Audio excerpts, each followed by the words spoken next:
கம்பம் திரு PLA Jagannath Mishra கழக நிர்வாகி.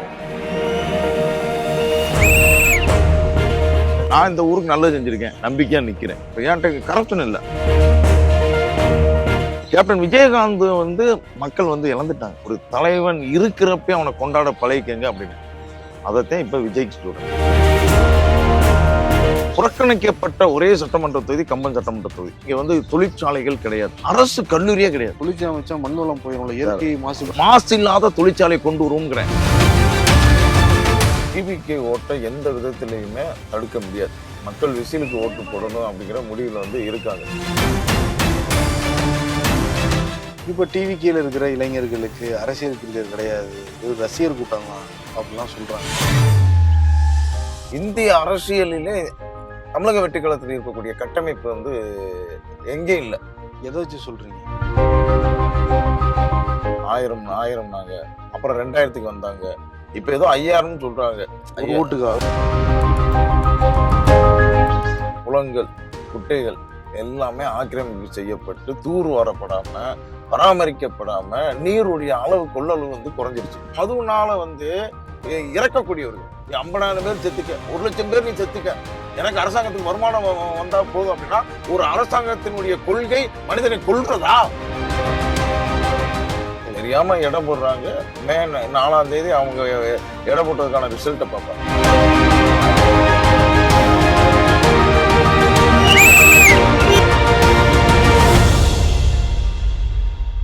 தேனி மாவட்டம் கம்பம் சட்டமன்ற தொகுதி நிலவரத்தை அறியறதுக்காக காலையில இங்க மக்கள்கிட்ட பேசிக்கிட்டு இருந்தோம். அப்பதான் இங்க டிவிகே வேட்பாளர் ஜெகநாத் மிஸ்ரா வீடு இருக்கு அப்படின்னு சொல்லியிருந்தாங்க.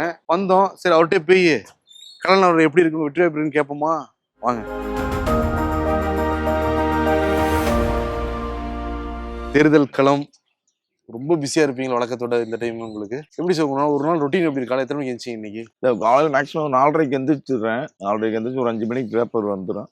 ஒரு 5:30 வரைக்கும் படிச்சுட்டு 6 மணிக்கு வாக்கிங்லேயே பிரச்சாரத்தை ஸ்டார்ட் பண்ணிடுறோம். ஏன்னா இந்த தொகுதியில் 2,55,000 வாக்காளர்கள். இப்போ தமிழக வெற்றி களத்தில் எனக்கு 4 தொகுதியுமே நான் பார்க்கக்கூடிய பொறுப்பு இருக்கு. ப்ளஸ் இது வேறு இருக்கு அடிஷ்னலா. இந்த 4 தொகுதியுமே வெற்றி பெற வைக்கணுங்கிற வேலையை நாங்கள் கடுமையாக செஞ்சுக்கிட்டு இருக்கோம். ஓகே, எந்த பிரச்சாரம் உங்களுக்கு ரொம்ப கவனம் ஈர்த்திருக்கு? இன்ட்ரெஸ்டிங்காக பண்றாங்களே டிவிக்கு தவிர்த்து. சோசியல் மீடியால பக்கமா ஆக்டிவா இருக்கீங்க டிவிக்கு. இன்னைக்கு பயம் 2 கட்சிக்குமே இருக்கு. அனைத்து இந்திய அண்ணா திராவிட திமுகவுக்கும் பயம் இருக்கு. ரொம்ப ஓடுறாங்க, வயசான காலத்துல பாவம் ரொம்ப ஓடுறாங்க, அங்கிட்டு இங்கிட்டுன்னு ஓடுறாங்க. மக்களுக்கு நீங்கள் நல்லது செஞ்சிருந்தா ஏன் இவ்வளவு கஷ்டப்படணும்? விமர்சனம் என்ற பேர்ல கடுமையான வார்த்தைகளை மாறி மாறி விடுறாங்க. சாதாரணமா சொல்றேன், நான் இந்த ஊருக்கு நல்லது செஞ்சிருக்கேன், நம்பிக்கையா நிக்கிறேன். அது மாதிரியே நீங்கள் சரியான ஆட்சியை செஞ்சிருந்தீங்கன்னா, காமராஜர் போன்று அறிஞர் அண்ணாதுரை போன்று ஒரு அருமையான ஆட்சிகளை செஞ்சிருந்தீங்கன்னா மக்கள் ஓட்டு போடட்டும் இருக்க வேண்டியதானே?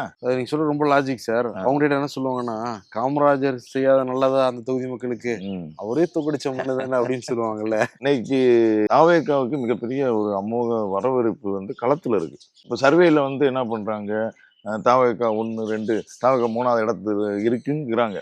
நான் ஒரு சில சேனலுக்கு பேட்டி கொடுக்குறப்ப சொன்னேன், நீங்க இன்னொரு 5 நாள் கழிச்சு 10 நாள் கழிச்சு இதேவே திரும்ப திரும்ப போட்டுட்டு இருந்தீங்கன்னா உங்கள் சேனல் பொய்யாகி விடும்.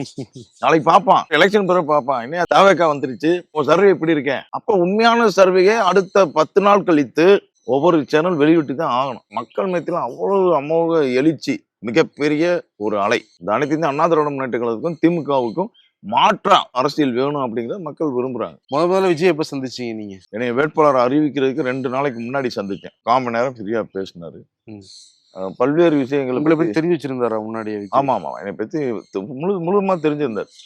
முழுவதுமாக தெரிஞ்சிருந்தார். ஏன்னா கிட்டத்தட்ட ஒரு 2 மாதமா நாங்க அந்த கூட்டணி நிலைப்பாடு அப்படிங்கிற இதுல நாங்க பேசிட்டு இருந்தோம். அப்போ சொல்றப்ப 2 நாளைக்கு முன்னாடி ஆனா கூட்டணி நிலைப்பாடுங்கிறத எடுக்கல. 234 தொகுதியும் தாவேகா போட்டிடுறதா நாங்க முடிவு பண்ணியிருக்கோம். ஆனா அண்ணனை போன்றவர்களை கூட்டணி இல்லை அப்படிங்கிற இடத்துல நாங்க இழக்கிறதுக்கு நாங்க விரும்பல. உங்களை மாதிரி பப்ளிக் சர்வீஸ்ல இருக்கக்கூடியது. அப்ப நான் சொன்னேன், அப்ப கட்டாயம் ஏன்னா நீங்க ஒரு மாற்றா வரணும் அப்படிங்கிறது மக்கள் விருப்பம். நாங்களும் அந்த மாற்றத்தை விரும்புறோம். நான் தாவேக்கால கூட நான் இணைஞ்சு நினைக்கிறேன். இப்ப நமது மக்கள் முன்னேற்ற கழகம் கட்சியே இணைச்சிட்டீங்களா? இது ஒரு கூட்டணி தானா இது? அதாவது ஒரு தெளிவின்மை இருக்குல்ல சார் கம்பம் மக்களுக்கு. நமது மக்கள் முன்னேற்ற கழகம் கட்சியை வந்து இணைக்கல. கட்சியை வந்து இணைக்கல. நான் தலைவர் வந்து தாவேக்கெல்லாம் இணைஞ்சிருக்கேன். கட்சியை இணைக்க போறோம். இணைக்கிறதுக்கான நேரம் காலங்கள் இல்லாத காரணத்தினால இப்ப நான் ஒரு பொதுக்குழு செயற்குழு போடணும். அது மூலமா வந்து இணைக்கணும். ஆஃப்டர் எலெக்ஷன் வந்து நிச்சயமாக நமது மக்கள் முன்னேற்ற கழகம் தாவேக்காவுடன் இணைக்கப்படும். எலெக்ஷன் சமயத்துல விஜய் போய் சந்திச்சிருக்கீங்க. இதுக்கு முன்னாடி ஏதாவது முக்கியமான கட்சிகள்லாம் பேச்சுவார்த்தை நடத்துனீங்களா? கூப்பிட்டாங்களா? அதாவது ஏன்னா நீங்க ரொம்ப முக்கியமான ஒரு நபர் கம்பத்துல நிறைய மக்கள் நல்லா செஞ்சிருக்கீங்க. எல்லா கட்சிகளுக்கும் தெரியும். அப்போ உறுதியாக கூட்டுறதுக்கான வாய்ப்பு நல்லாவே இருந்திருக்கும்.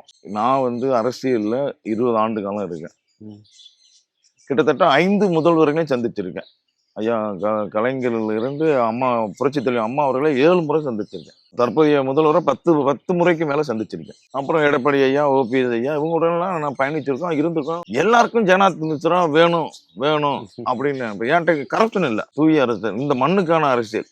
அப்ப தூய நீர், தூய காற்று, தூய மண் வளம், இயற்கை வளம் அடுத்த ஜெனரேஷனுக்கு நம்ம அப்படியே கொண்டு போய் சேர்க்கணும் அப்படிங்கிறதெல்லாம் பிரதான கொள்கையை வச்சு இதே கொள்கையா வாழ்ந்துட்டு இருக்கோம். இந்த பிரதானமாக இருக்கக்கூடிய ஜனாத் மிஸ்ரா நம்ம கூட்டணியில இருக்கணும் அப்படின்னு முதல்வர் அழைச்சார். சந்திச்சோம். எந்த காலகட்டத்துல இது? அது 2-3 மாசத்துக்கு முன்னாடி இருக்கும். 3 மாசத்துக்கு முன்னாடி இருக்கும். ஒரு டிசம்பர் நவம்பர்ல சொல்லுவாங்க. டிசம்பர் 23ஆம் தேதி நினைக்கிறேன். கிறிஸ்துமஸ் இயேசு பிறந்த அன்னைக்கு நான் பிறந்தேன். கிறிஸ்துமஸ் அன்னைக்கு பிறந்தேன். 23ஆம் தேதி என்னை சந்திச்சுட்டு அப்புறம் எனக்கு பிறந்தநாள் வாழ்த்து சொல்றாரு. அப்ப அடிப்படையான சில கோரிக்கைகள் வந்து நம்ம கொடுக்குறோம். கண்ணகி கோயில், இங்க டிஎன்டி இந்த மண்ணுக்கான கோரிக்கைகள், பல்வேறு கோரிக்கைகள் இருக்கு. பூரண மதுவிலக்க கொண்டு வாங்குங்கிறோம். ஏத்துக்கிட்டாரா அவரு? எப்படி ஏத்துக்கிட்டா கூட்டணி வந்துருக்குமே. நம்ம வந்து சீட்டுக்கான அரசியல் பண்ணல, நாட்டுக்கான மக்களுக்கான அரசியல் வந்து பண்றோம். இப்ப நீங்க வச்ச கோரிக்கையை ஏத்துக்காதனால வேணான்ட்டீங்க. டிஎம்கே கூட்டணி கோரிக்கை வந்து கையில் எடுத்துக்கவே இல்லை. நான் கிட்டத்தட்ட 12 கோரிக்கை கொடுத்தோம். ஏத்துக்கிறவரா இருந்தா ஏதாவது ஒரு கோரிக்கையாவது அதை அலோன்ஸ் பண்ணிக்கலாம். அதாவது ஒரு குமுளி பேருந்து நிலையத்துக்கு கட்டியிருக்காங்க. மங்களதேவி கண்ணகி பேருந்து நிலையம் வைங்கன்னு சொல்றோம். அதெல்லாம் ஒரு ரொம்ப சிம்பிள். கும்பாபிஷேகம், கண்ணகி கோயில் கும்பாபிஷேகம் நீங்க நடத்துறது கஷ்டம். அதுக்கு நிறைய ஃபார்மாலிட்டி இருக்கு. ஏன்னா எல்லை பிரச்சனை இருக்கு இங்க. சரி, இந்த பேரை வைக்கிறதுக்கு என்ன இருக்கு உங்களுக்கு? சரிங்க, 5 வருஷம் ஆட்சி புரிஞ்சுட்டு ஆட்சி முடிகிற காலத்துல பேப்பர்ல ஒரு பக்கம் நான் அதை செஞ்சேன், இதை செஞ்சேன், டெய்லி 4 திட்டம், அறிவிப்பு. இன்னைக்கு மொதமா இல்லை, இன்னைக்கு டிஜிட்டல் உலகம். நாங்க களத்துல இருக்கோம். ஒவ்வொரு மக்களையும் நாங்க களத்துல பாக்குறோம். மக்கள் அவ்வளவு அப்டேட்ல இருக்கான். ஒரு மௌன புரட்சியில மக்கள் இருக்கான். சரி சார், அப்புறம் ஓகே, உங்க கோரிக்கையை ஏத்துக்கல. அதிமுக ஏதாவது பேச்சுவார்த்தை நடத்தினாங்க? அதிமுக கூப்பிட்டாங்க, நான் போல. எதனால சார் போல? அது மதவாத கூட்டணியா இருக்கு ஒண்ணு. 2வது வந்து என்னைய பொறுத்த வரைக்கும் அனைத்து இந்திய அண்ணா திராவிட முன்னேற்ற கழகத்தை ஒருங்கிணைச்சு கொண்டு போயிருக்கணும். எனக்கு வந்து அனைத்து இந்திய அண்ணா திராவிட முன்னேற்ற கழகத்துக்கு மீது ஒரு சாஃப்ட் காரணம் இருக்கு. ஏன் அப்படின்னா, அது புரட்சித் தலைவர் எம்ஜிஆர், இப்ப மாண்புமிகு புரட்சித் தலைவர் அம்மா அவங்கள நான் ஒரு 7 முறை அம்மாவை சந்திச்சேன். அம்மாவுடைய குட்வில்ல இருந்தேன். அந்த கட்சி அழிஞ்சு போகக்கூடாது, வீணா போகக்கூடாது அப்படின்னு நினைச்சேன். ஆனா அதெல்லாம் கடந்து போயிடுச்சு அந்த கட்சி. ஜெயலலிதா கேட்டீங்களா? நான் அரசியல் ஈடுபாடோட இருக்கேன்னு உங்களுக்கு தெரிஞ்சிருக்கும். சீட்டு கேட்டீங்களா? அவங்க 2016ல அவங்க சீட்டு கொடுக்கக்கூடிய ஒரு வாய்ப்பு வந்து இருந்துச்சு. அப்பவே அவங்க உடனெல்லாம் ரொம்ப குன்றிருந்தாங்க. அப்போ அவங்க வந்து அழைக்கிற அன்னைக்கு என்னால போக முடியல. அன்னைக்கு அழைத்த 7 பேத்துக்குமே சீட்டு. 7 பேரும் அழைக்கிறாங்க, 7 பேத்துக்குமே சீட்டு. அப்புறம் அவன் அன்னைக்கு நான் போக முடியல. அடுத்த ஒரு கட்டத்துல வந்து அம்மாவை சந்திக்கிறேன். அப்போ வந்து இல்லை தம்பி, பொறுமையாரு, நான் உனக்கு ஏதாவது நான் நல்லது செய்வேன் அப்படின்னு. எனக்கு அந்த ஒரு வார்த்தை போதுமான்ட்டு வந்துட்டேன். அவங்க வந்துங்க நல்ல ஒரு அயன் லேடி. தமிழக அரசியல்ல இன்னொரு பெண் அந்த இடத்துக்கு வர முடியுமா? காலம் தான் பதில் சொல்லுவோம். எப்படி காலம் பதில் சொல்லலாம்? வர முடியுமா? நம்ம காலகட்டத்துல பார்க்க முடியும். நம்ம காலகட்டத்தில் பார்க்க முடியல. இப்ப நான் வந்து 2006ல கம்பம் சட்டமன்ற தொகுதியில கேப்டன் விஜயகாந்தின் வேட்பாளர். 20 வருஷம் கழிச்சு 2026ல தளபதி விஜயோட கேண்டிடேட்டா நிக்கிறேன். கேப்டன் விஜயகாந்த் வந்து மக்கள் வந்து இழந்துட்டாங்க. அருமையான ஒரு தலைவர். அவருக்கு மறைவில் வந்து நான் அவர் மறைவில் பேசுறப்ப நான் சொன்னேன், ஒவ்வொரு தலைவரும் இறந்த பிறகு அந்த தலைவர் வந்து ஓ அப்படின்னு சொல்லி நீங்க தலையில தூக்கி கொண்டாடுறீங்க. ஒரு தலைவன் இருக்கிறப்ப அவனை கொண்டாட பழகிக்கங்க அப்படின்னு. அதைத்தான் இப்ப விஜய்க்கு சொல்றேன். தளபதி விஜயை வந்து மக்கள் பயன்படுத்திக்கணும். இன்னொரு தளபதி விஜயை விட்டுட்டாங்கன்னு வைங்க, இன்னொரு மாற்றம் எப்போ வரும்? எந்த காலகட்டத்துல முடிவு பண்ணீங்க விஜய் கிட்ட நம்ம போலான்ட்டு? இப்போ அதிமுக திமுக 2 பேரும் கூப்பிட்டாங்க, நீங்க கோரிக்கையை ஏத்துக்காதனால திமுக பக்கம் போகல, அதிமுக உங்களுக்கே பிடிக்கலன்னு சொல்லிட்டீங்க முதல்ல கூட்டணி அப்படின்னு. சார், இப்ப இந்த மண்ணுல வந்து கண்ணகி கோயில் பிரச்சனை, பல்வேறு விஷயங்கள் வந்து இந்த மண்ணுக்கான பிரச்சனைகள் வந்து இருக்கு. இன்னைக்கு தமிழ்நாட்டுல 234 சட்டமன்ற தொகுதி இருக்கு அப்படின்னா, புறக்கணிக்கப்பட்ட ஒரே சட்டமன்ற தொகுதி கம்பம் சட்டமன்ற தொகுதி. ஏன் அப்படி சொல்றேன்னா, இங்க வந்து தொழிற்சாலைகள் கிடையாது, அரசு கல்லூரியே கிடையாது. அரசு கல்லூரி புரிஞ்சுக்க முடியுது சார். இது வந்து நல்ல ஒரு மண் வளம் இருக்கிற ஒரு பூமி. தொழிற்சாலை வச்சா மண் வளம் போயிடும்ல, இயற்கை மாசு. அதாவது இங்க விவசாயம், பெருங்கொண்ட விவசாயம் இருக்கு. விவசாயம் சார்ந்த தொழிற்சாலை வரலாம். இப்ப நான் வந்து தூய காற்று, தூய நீர், தூய மண் வளத்தை பத்தி பேசுறேன், இயற்கை வளத்தை பத்தி பேசுறேன். மாசு இல்லாத தொழிற்சாலை கொண்டு வருவோங்கிறேன். என்னுடைய தேர்தல் அறிக்கையில நான் கம்பம் சட்டமன்ற தொகுதியில மாசு இல்லாத தொழிற்சாலை கொண்டு வருவோங்கிறேன். எல்லாத்துக்கும் சாத்தியம் இருக்கு. இன்னைக்கு கல்வியிலையும் அரசு கல்லூரியிலையும் வேலை வாய்ப்பு மிக்க கல்வியை கொண்டு வருவோங்கிறேன். இன்றைய கால சூழ்நிலையில எது படிச்சா வேலை வாய்ப்பு அதிகமா இருக்கும். ரெண்டாவது வந்து இங்க வந்து ரெடிமேட் ஜவுளி வந்து இங்க அதிகம். அதாவது துணி வாங்கி தச்சு கொடுக்கக்கூடிய இன்னைக்கு சின்ன சின்ன சின்ன 2000 பேர் தொழில் பண்றாங்க. அவங்களுக்கான ரெடிமேட் ஜவுளி வர்த்தக பூங்கா, வணிக வளாகம் ஒன்று அமைப்போங்கிறத சொல்லியிருக்கேன். ரெண்டாவது, இளைஞர்களுக்கான அனைத்து விளையாட்டுகளும் உள்ளடக்கிய ஒரு விளையாட்டு மையத்தை கொண்டு வரும்னு சொல்லியிருக்கேன். இன்னைக்கு அவங்க இளைஞர்கள்லாம் சின்ன சின்ன வயசுல போதை அது இதுன்னு போறாங்க. என்னை பொறுத்தவரைக்கும் இந்த கம்பம் சட்டமன்ற தொகுதியிலேருந்து இளைஞர்களை விளையாட்டுல வந்து ஊக்குவித்து அவங்கள வந்து ஏதாவது ஒரு ஸ்டேட் லெவலில், உலக அளவில் ஏதாவது ஒரு போட்டியில் அவங்க வென்றாங்கங்கிற ஒரு இது வரணும். அதை நம்ம என்கரேஜ் பண்ணால் நிச்சயமாக வந்து ஒரு லட்சியமாக வச்சுருக்கீங்க நீங்கள். கம்பம் பகுதி நான் பிறந்த மண், இந்த மண்ணில் தான் பிறந்தேன், இந்த மண்ணில் தான் வளர்ந்தேன். இந்த மண் இன்னைக்கு மிகப்பெரிய அளவில் என்னை வந்து உயர்த்தி கொண்டு வச்சிருக்கு. இப்போ நான் பிறந்த மண்ணுக்கு நான் வந்து நல்லது செய்யணும். இந்த மக்களுக்கு நான் ஏதாவது நல்லது, நான் சர்வீஸ் ஓரியன்டெல்லாம் நான் சமூகத்துக்கு நல்லது பண்றதுக்காகத்தே நான் அரசியல் அதிகாரத்துக்கு வரணும்னு நினைக்கிறேன். அரசியல் பண்றதுக்காக நான் வந்து அரசியலுக்கு வரணும்னு நினைக்கல அப்படிங்கறத சொன்னேன். இதையே தளபதி விஜய்கிட்ட சொன்னேன். அவருக்கு இந்த ஒரு விஷயம் ரொம்ப ரொம்ப பிடிச்சிருக்கு. அண்ணே, அப்ப கம்பத்துல தான் நீங்க நிக்கணும். முன்னாடி விஜயகாந்த், விஜய், நீங்க ஒரு சமுதாய தலைவர், மக்கள் நிறைய பண்ணிக்கிட்டே இருக்கீங்க. ஒரு நடிகர் பின்னாடி போறோங்கிற ஒரு எண்ணம் இந்த மக்களுக்கு வந்துடாதுன்னு என்னைக்காவது வச்சிருக்கீங்களா? இல்லைங்க, ஒரு பெரிய தலைவரா இருக்காரு, டக்கு டக்குன்னு ஒரு நடிகர் பின்னாடி போயிடுறாரு. இன்னைக்கு தமிழக அரசியலுக்கு ஒரு கரெக்டான தலைவருங்க. இதவே நம்ம புரட்சி தலைவர் எம்ஜிஆர்ட்ட கேட்டுக்க முடியுமா? இன்னைக்கு கால சூழ்நிலை, தமிழக அரசியல் கால சூழ்நிலை தளபதி விஜய் வந்தாதான் சரியா இருக்கும். அதுக்கு நான் எண்ணற்ற விஷயங்கள் இருக்கு. இன்னைக்கு பாத்தீங்கன்னா எல்லா சேனலுமே வந்து விஜய் விஜய் விஜய் விஜய் விஜய் இல்லாம சேனல்ல ஓடாது போல. அவ்வளவு விமர்சனம். இன்னைக்கு அதிகமான விமர்சனத்தை எதிர்கொள்ளக்கூடிய ஒரு தலைவர் இந்தியாவில் அப்படின்னா தளபதி விஜய். இப்ப அவர் கூட நாங்களா இருக்கனால எங்களையும் சேர்ந்து விமர்சனம். இப்ப எனக்கு 30 வருஷமா எந்த வித விமர்சனம் இல்லை. ஒரு சின்ன அளவு கூட கரும்புலி சொல்ல முடியாது.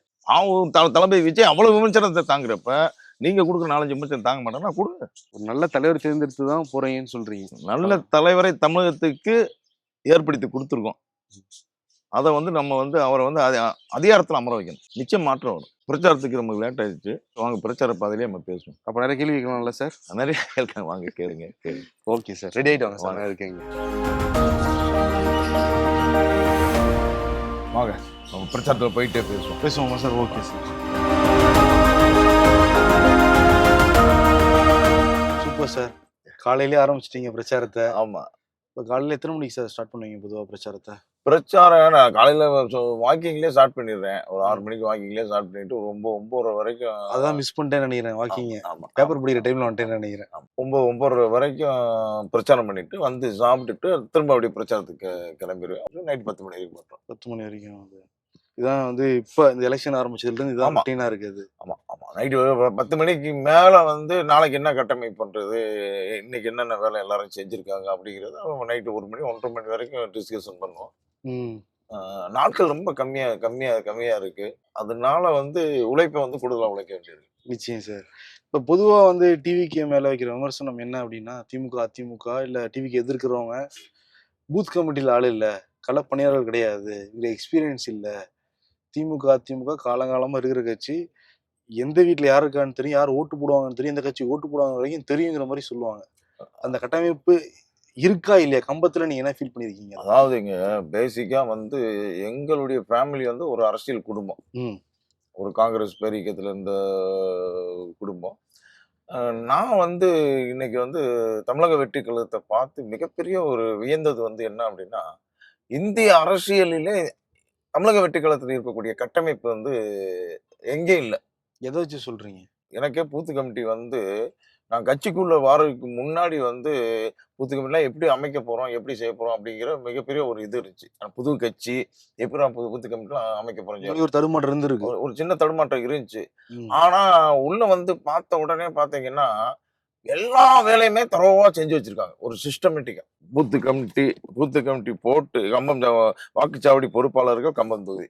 ஓ! புத்தகத்தையே கையில குடுத்துட்டாங்க. இது கம்பம் தொகுதிக்கு மட்டும். ஆமா, ஆமா, வாக்குச்சாவடி பொறுப்பாளர்கள் ஆமா. இந்த பாருங்க. செல் நம்பரு எல்லாம் குடுத்துட்டாங்க. ஓகே. இப்ப நீங்க செக் பண்ணி பார்த்தீங்களா சார்? எல்லாம் கரெக்ட்டா இருந்துச்சா? ஆமா, ஆமா, ஆமா. இப்ப செக் பண்ணி இப்ப நம்ம ஆபீஸ்ல ஒரு கால் சென்டர் மாரி போட்டு நம்ம செக் பண்ணி பார்க்குறோம். எல்லாமே கரண்டா இருக்காங்க. இதுக்கு பிறகு பார்த்தீங்கன்னா, தொகுதி கள பணியாளர்கள் ஓகே. ஒரு 6500 பேர் கம்பம் சட்டமன்ற தொகுதிக்கு களத்துல பணியாற்றக்கூடியவர்கள் 6500 பொறுப்பாளர்கள் லிஸ்ட் குடுத்துருக்காங்க. இப்ப இது வந்து மேல இருந்து தலைமையில இருந்துங்க. தலைமையில இருந்தே தலைமையில குடுத்துருக்காங்க. இருந்து. இதே ஒரு பெரிய புக் மாரி இருக்கு ஆமா, சார். 6500 பேரு. 6500 பேரு களப்பணியாளர்கள். ஓகே. இப்ப இது வந்து 234 தொகுதிக்கும் அடிக்கப்பட்டிருக்கா இந்த மாதிரி? 234 சட்டமன்ற தொகுதிக்கு அடிக்கப்பட்டிருக்கு. இது கம்பம் சட்டமன்ற தொகுதிக்கு ஆனது. கம்பம் சட்டமன்ற தொகுதியிலானது. இந்த கட்டமைப்பு நான் இதுவரைக்கும் எந்த ஒரு அரசியல் கட்சியும் நான் பார்த்தது. இப்ப இதெல்லாம் தெரியாம தான் இட போடுறாங்கன்னு நீங்க நினைக்கிறீங்க? மத்த கட்சிகள். தெரியாம எடை போடுறாங்க. மே 4ஆம் தேதி அவங்க எடை போட்டதுக்கான ரிசல்ட்ட பார்ப்பாங்க. இப்ப ஏற்கனவே நீங்க வந்து தேர்தல் களத்துல சந்திச்சவர் தான் சார். ம். விஜயகாந்த் இருந்தப்ப. ம். அப்பைக்கும் இப்பைக்கும் என்ன டிஃபரன்ஸ் அவங்க பாக்குறீங்க பெருசா? நான் வந்து இங்க வந்து எங்க மாமா வந்து சட்டமன்ற உறுப்பினரா இருந்தார். அவர் வந்து 3 முறை சட்டமன்ற உறுப்பினரா இருந்தார். ம். ஓ.ஆர். ராமச்சந்திரன். அவரு கூட நான் வந்து முழுசா பயணிச்சிருக்கேன். அதற்கு பிறகு 2006ல வந்து நான் சட்டமன்ற வேட்பாளரா வந்து நான் வந்து இருந்திருக்கேன். ஆனாலும் களம் வந்து தேர்தல் களத்துல எப்படி சந்திக்கணும், எப்படி பார்க்கணும் அப்படிங்கிறது அது நீண்ட நெடிய அனுபவங்கள் எ எனக்கும் இருக்கு. எங்க குடும்பத்தை ம். இருக்கிறவங்களுக்கும் இருக்கு. ஆமா, அந்த அப்பாவே அரசியல் இருந்ததுனால அதெல்லாம் உங்களுக்கு இருந்திருக்கும்ல சார். சின்ன ஆமா, வயசுல ஆமா, இருந்தே ஆமா, பார்த்திருப்பீங்க. ஆமா, கட்டமைப்பு என்னங்கிறது உங்களுக்கு தெரிஞ்சிருக்கும். மாவட்ட செயலாளர் பொறுப்புனா என்னங்கிறது உங்களுக்கு சின்ன வயசுல இருந்து ஆமா, புரிஞ்சிருக்கும் ஆமா, அது. ஆமா. நான் சொல்றது மக்கள் அந்த காலம் சார். இப்ப டிஜிட்டல் ஃபார்ம் பயங்கரமா இருக்கு. ம். அப்ப வந்து களத்துல தான் போய் பிரச்சாரம் பண்ற மாரி இருந்துச்சு. இப்ப அப்படி இல்ல. டிஜிட்டலி நாங்க இல்ல ஃபோக்கஸ் பண்ற இப்ப மாரி இருக்கு. டிஜிட்டல் தான் அந்த முக்கியம். மாரி வித்தியாசத்த இல்ல கேக்குறேன். இப்ப டிஜிட்டல் தான் முக்கியம். வந்து ஃபேஸ் டு ஃபேஸ் நம்ம என்ன செஞ்சாலுமே நம்ம களத்துக்கு போனாதே மக்களுக்கு தெரியும். இப்ப என்ன நம்ம செஞ்சுட்டு இருக்கோம் அப்படிங்கிறத இன்னைக்கு இருக்கக்கூடிய 1,50,000 2,00,000 வாக்காளருக்கு இப்ப அப்டேட் உடனே புரியும். இப்ப நேரடி பிரச்சாரம் என்பது 30% தான். டிஜிட்டல் பிரச்சாரம் என்பது 70%. மாறிடுச்சு அப்ப. மாறிடுச்சு, மாறிடுச்சு, ஓகே. இப்ப உங்களை எதிர்த்து போட்டியிடுற திமுக வேட்பாளர், அதிமுக வேட்பாளர், நாம் தமிழர் வேட்பாளர், இப்ப டிவிகேக்கு கணிசமான இளைஞர்கள் வாக்கு வருதுங்கிறது வந்து தெரியுது. அதை எப்படி உடைக்க பாக்குறாங்க? அந்த யூகத்தை எப்படி நீங்க வந்து தடுக்குறீங்க? அவங்க இல்லைங்க. என்ன மாரி யூகம் வச்சிருக்காங்க உங்களைய தடுக்கிறதுக்கு? அதாவது வந்து டிவிகே ஓட்ட எந்த விதத்திலயுமே தடுக்க முடியாது. மக்கள் விசிலுக்கு ஓட்டு போடணும் அப்படிங்கிற முடிவுல வந்து இருக்காங்க. 70% 70% பெண்கள் வந்து மிகப்பெரிய ஒரு அமோக ஆதரவு வந்து இருக்கு. 2வது வந்து 2 பெரிய கட்சிகளும் 50 ஆண்டு காலமாக எதுவுமே செய்யல. ஒரு மாற்றம் வேண்டும் என மக்கள் எதிர்பார்க்கிறாங்க. மக்களுடைய மாற்றத்துக்கு முன்பு இவங்க எதிர்த்து நிக்கிறாங்க அப்படிங்கிறத சொல்றதே எனக்கு உடன்பாடு இல்ல. நிச்சயமா. இருந்தாலும் எதிராளி அவ்வளவு தூரம் சுலபமா இடம் போட முடியாதுல்ல சார். அதுவே நான் வந்து வந்து ஒரு சுலபமா இடம் போடல.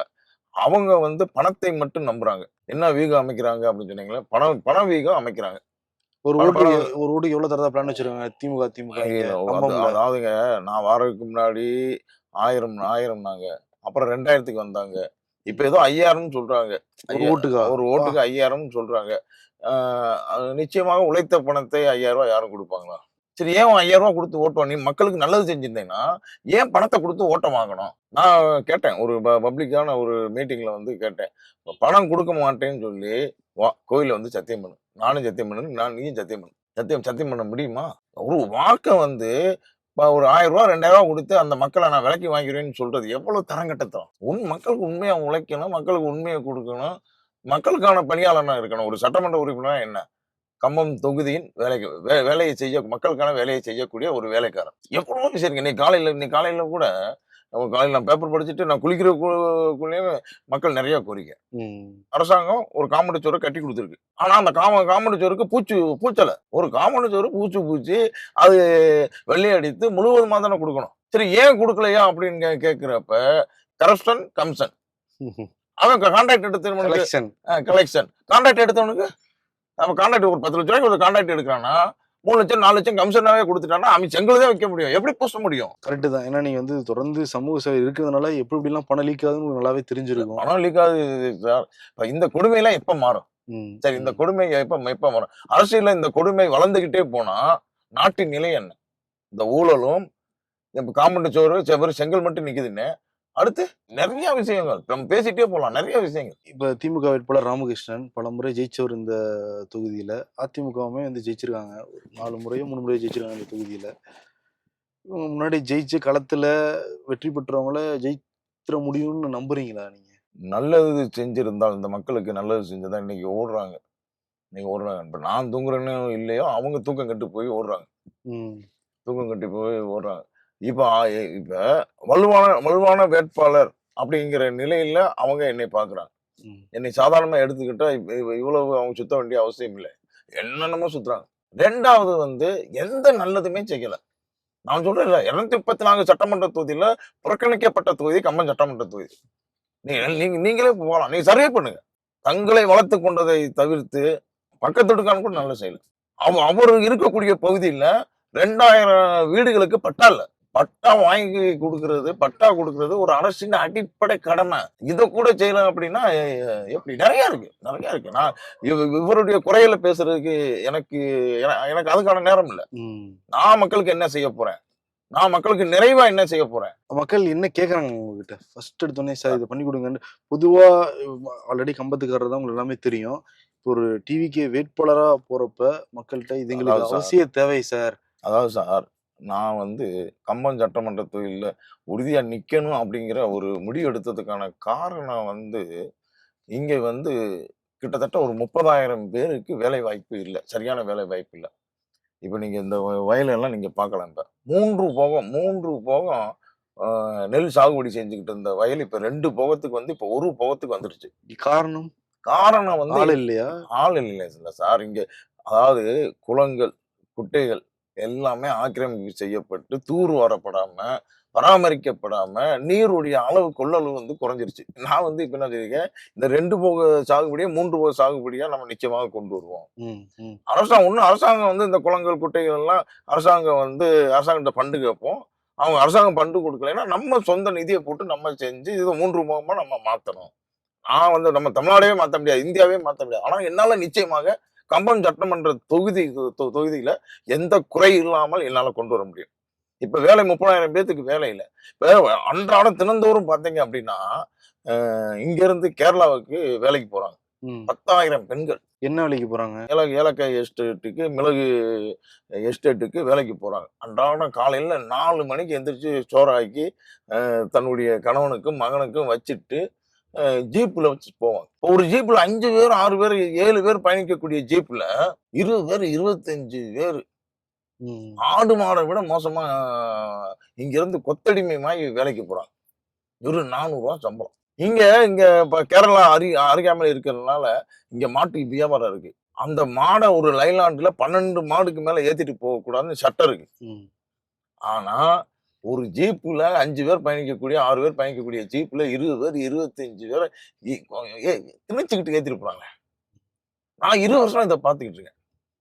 அந்த பெண்கள் நம்ம கூட பிறந்த சகோதரிகள், நம்ம அம்மா, நம்ம அக்கா தங்கச்சிங்க, அவங்க உயிரை கையில பிடிச்சுக்கிட்டு ஒவ்வொரு நாளும் 20 வருஷமா பாக்குறேன். ஒரு சட்டமன்ற உறுப்பினர் இவங்களுக்கு என்ன தேவை? இப்படி போறாங்களே பாவம். 4 மணிக்கு போயிட்டு கடும் குளிர், கேரளாலாம் கடும் குளிர். அப்ப இந்த மக்கள் மத்தியில மாற்றம் வேணுமே. அப்ப இவங்களுக்கு வேலை வாய்ப்பை ஏற்படுத்தி கொடுக்கணுமே. அப்ப இங்க ஒரு தொழிற்சாலை வேணும். இப்ப என்னுடைய இதுல தொழிற்சாலை கொண்டு வருவோங்கிறது சொல்லியிருக்கேன் சார். பொதுவா நாங்க இப்ப சர்வே எல்லாம் போறப்ப டாஸ்மாக மூடணும் அப்படிங்கிற மாதிரி ஒரு கோரிக்கை வந்துகிட்டே இருக்கு. அது உங்ககிட்ட வைக்கிறாங்களா பெண்கள்? ஆமா, டாஸ்மார்க்கு அப்படிங்கிறது அப்படின்னு எடுத்துக்கிட்டா மிகப்பெரிய கொடுமைங்க. அதாவது ஒவ்வொரு டாஸ்மார்க் கடைக்கு முன்னாடி என்ன எழுதி போட்டிருக்கான்?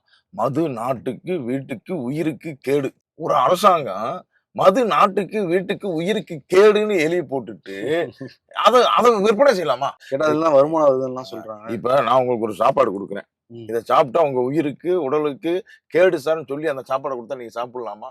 நான் கொடுக்கலாமா? நீ குடுக்கவே கூடாது, அதை நான் வாங்கி சாப்பிடவும் கூடாது. குடுக்கறது முதல்ல உங்க சிம்பிளா மனசு வராது. சிம்பிளா புரியுற மாதிரி சொல்றோம். ம், ம். சரி, அதுல என்ன வருமானம் வரட்டும். நான் ஒரு ஒரு ஒரு தொலைக்காட்சி பெட்டியில என்கிட்ட சொன்னாங்க, சார் அதுல தமிழக அரசுக்கு வருமானம் இருக்கு சார் அப்படின்னாங்க. தமிழக அரசுக்கு வருமானம் இருக்கு. தமிழக அரசே தான் சார் சொல்றேன், இன்டைரக்டா சொல்றாங்க. டார்கெட்லாம் வைக்கிறாங்களே சார், பொங்கல் பண்டிகை, தீபாவளி பண்டிகை டார்கெட் வைக்கிறாங்களா? டார்கெட் வைக்கிறாங்க. அப்ப மதுவுனால வந்து இறக்கக்கூடியவர்கள், நீ 50,000 பேர் செத்துக்க, 1,00,000 பேர் நீ செத்துக்க, எனக்கு அரசாங்கத்துக்கு வருமானம் வந்தா போதும் அப்படின்னா, ஒரு அரசாங்கத்தினுடைய கொள்கை மனிதனை கொல்றதா? இன்னைக்கு டாஸ்மார்க் விஷயம் பெரிய விஷயமா போயிருச்சு. ஒரு 2 நாளைக்கு முன்னாடி எங்க இது சின்னமனூர்ல பிரச்சாரத்துல இருக்கேன், ஈவினிங் பிரச்சாரத்துல இருக்கேன். ஒரு பஸ் நிறுத்தம், அந்த பஸ் நிறுத்தத்துல பெண்கள்லாம் உட்கார்ந்து இருந்தாங்க. அந்த பெண்கள்கிட்ட போய் நான் பேசுறேன், என்னம்மா ஏதும்மா அப்படின்னு சொல்லி பேசுறப்ப ஒரு அம்மா சொல்லுது, ஒரு 65 வயது நிறைந்த ஒரு அம்மா வந்து சொல்லுது, அதாவது மதுவினால் என் கணவனை இழந்து விட்டேன், மதுவினால் 27 வயதுல என் மகனை இழந்துட்டேன், என் மகன் 2 சின்ன பிள்ளைய விட்டுட்டு இறந்து போயிட்டாயா, இந்த குழந்தைகளை நான் வம்பாடு விட்டு படிக்க வைக்கணும் செய்ய வைக்கணும்னு சொல்லி இந்த இந்த வயசுல போய் பீட்டு எடுத்து நான் படிக்க வைக்கிறேன். டாஸ்மார்க்க மூடுங்கயா. டிவிக்கு வாக்குறுதியில் இது இருக்கு. டிவிக்கு வாக்குறுதியில் மது ஒழிப்பு வந்து இருக்கு. திராவிட முன்னேற்ற அதிமுக இல்ல. ஏன் இல்ல அப்படின்னா, சாராய டாஸ்மார்க்கு உற்பத்தி ஆலையை வைத்திருப்பவர்கள் அவங்க. நான் என்ன சொல்றேன், உனக்கு கோடான கோடி கூட வருமானம் வரட்டும், மக்களை அழிக்கக்கூடிய ஒரு தொழிற்சாலையை உன் கட்சிக்காரன் வைக்கக்கூடாது. நீ உங்க கட்சிக்காரன் தயார் பண்ற சரக்கு தான் அங்க வந்து விற்பனைக்கு போகுது. நீ எப்படி டாஸ்மார்க் மூடுவ? நான் என்ன சொல்றேன், என்னதான் இருந்த இப்ப நான் நம்மளும் தொழில் பண்றோம், வியாபாரம் பண்றோம். ஆனா என்னன்னா 3 வேளை தான் சாப்பாடு, 3 வேளை தான் சோறு. உண்மைதான், ஒரு வேளையில 3 இட்லி 4 இட்லி சாப்பிட முடியாது. அதான் சாப்பாடு. நான் அதிகமா சம்பாதிக்க இங்க இருக்காங்க, நான் அதிகமா சாப்பிட போறது இல்ல, சாப்பிட முடியாது. ஒரு குறிப்பிட்ட லெவலுக்கு மேல உங்களுக்கு அந்த பணத்தை செய்யல மக்கள் போட்டு கொள்றீங்க. என்னை பொறுத்த வரைக்கும் சட்டமன்ற உறுப்பினரா நான் தேர்ந்தெடுக்கப்பட்டு சட்டமன்றத்துக்கு போறப்ப எந்த விதத்தையாவது போராடி டாஸ்மார்க் ஒழிப்பை கொண்டு வராம நம்ம விட மாட்டோம். தளபதி விஜய் ஸ்ட்ராங்கா இருக்காரு. டாஸ்மார்க் ஒழிப்புல மது ஒழிப்புல ஸ்ட்ராங்கா இருக்காரு. இன்னைக்கு மக்கள் மத்தியில மிகப்பெரிய விழிப்புணர்வு. எங்க போனாலும் ஆண்கள், பெருவாரியான ஆண்கள் வேலைக்கே போறது இல்லைங்க. பெண்கள் வேலை பார்த்துட்டு வந்து அதுல 100-200 வாங்கிட்டு அதுல குடிக்கிறாங்க. இப்பதான் நீங்க சொன்னீங்கல்ல 10,000 பெண்கள் தான் போறாங்கன்ட்டு. ஆண்கள் இங்கே தான் வேலை செய்வாங்கன்னு நினைச்சுக்கிட்டு இருந்தேன். ஆண்கள் குடிச்சிட்டு சும்மா தான் இருக்காங்க வீட்டுல. பரிதாபமா தான் இருக்கு. அதாவதுங்க, நீங்க உதவி தொகை, மகளிர் உதவி தொகை, இப்ப பொங்கலுக்கு 5,000 ரூபாய் ஒரு பக்கம் கொடுத்துட்டு இன்னொரு பக்கம் டாஸ்மார்க்ல பிடிங்கிறீங்களா? இப்ப இளம் வயது விதவைகள் வந்து பாக்குறேன். இப்ப நான் வந்து ஒவ்வொரு ஆண்டுதோறும் வந்து தந்தை இல்லாத குழந்தைகளுக்கு நிவாரணம் கொடுத்து வரோம், கல்வி உதவி தொகை கொடுத்து வரோம். அப்ப பாக்குறப்ப பாத்தீங்கன்னா ஆண்டுக்கு ஆண்டு வந்து இது கொஞ்சம் அந்த வரக்கூடிய அப்ளிகேஷன் வந்து உயர்ந்துகிட்டே போகுது. அப்ப என்கிட்ட இருக்கக்கூடிய பொறுப்பாளர் வந்து கேட்கிறாரு, தலைவரே போன வருஷம் விட இந்த வருஷம் வந்து அப்ளிகேஷன் வந்து அதிகமா வந்திருக்கு, அப்பா இல்லாத குழந்தைகளுடைய படிப்பு கல்வி உதவித்தொகை. இன்னைக்கு இந்த கரண்ட்ல இப்ப கம்பம் சட்டமன்றத்துல நம்ம பேசிட்டு இருக்க நேரத்துல ஒருத்தர் 2 பேர் மதுவினால் உயிரிழப்பு. அப்ப இது ஒரு ஆளக்கூடிய முதலமைச்சருக்கு தெரியாதா? நிச்சயம் சார். இப்ப பணத்தை பத்தி நீங்க வந்து சொல்லிட்டு இருந்தீங்களா, என்ன இருந்தாலும் 3 வேளை தான் சாப்பிட முடியுது, தலைமுறைக்கும் சேர்த்து வைக்கிறது அப்படிங்கிற ஒரு கொள்கையிலையும் சில பேர் இருக்காங்க. அப்போ உன் தலைமுறை மேல உனக்கு நம்பிக்கை இல்ல. உன் தலைமுறை வந்து உழைக்காம உட்கார்ந்து திங்கணும்னு நினைக்கிற, எனக்கு ஒழிச்சு பேசணும் செஞ்சு பேசணும். அப்ப தலைமுறைக்கு சேர்த்து வைக்கணும். ஏன் நான் என் பிள்ளை குட்டிக்கெல்லாம் நான் சேர்த்து வைக்கிறது இல்ல. நான் வரக்கூடிய பணத்தை பூரா மக்களை செலவழிக்கிறேன், நான் சம்பாதிக்கக்கூடிய பணத்தை பூரா மக்களை செலவழிக்கிறேன். அப்படித்தான் இந்த 20 வருஷம் இருந்திருக்கேன், இப்பயும் அப்படித்தான் இருக்க போறேன். என் பசங்கள் வந்து எனக்கு சேர்த்து வைப்பாலாம் சொல்லல, என்னை நல்லா படிக்க வைப்பான்னு சொல்லியிருக்கான்.